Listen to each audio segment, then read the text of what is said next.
nagbabalita ng totoo, patas at walang kasinungalingan.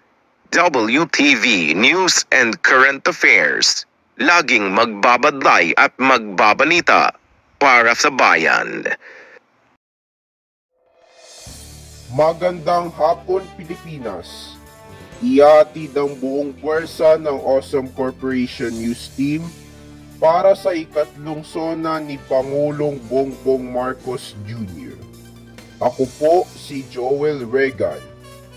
Sabay-sabay natin tutukan ang mga ekonomiya para sa bagong Pilipinas. Ako po si Jimena Amelia. At ako naman si Jonathan Matthew. Sabay-sabay tayong napapakinggan sa WTV, AGTV at iba pang mga networks at radio stations ng Awesome Corporation. Mula sa Batasang Pambansa, naroon si Elvis Echeverry para magatid ng live coverage ukol sa sona ng Pangulo. Ito ang Sona 2024, the Awesome Corporation Special Coverage.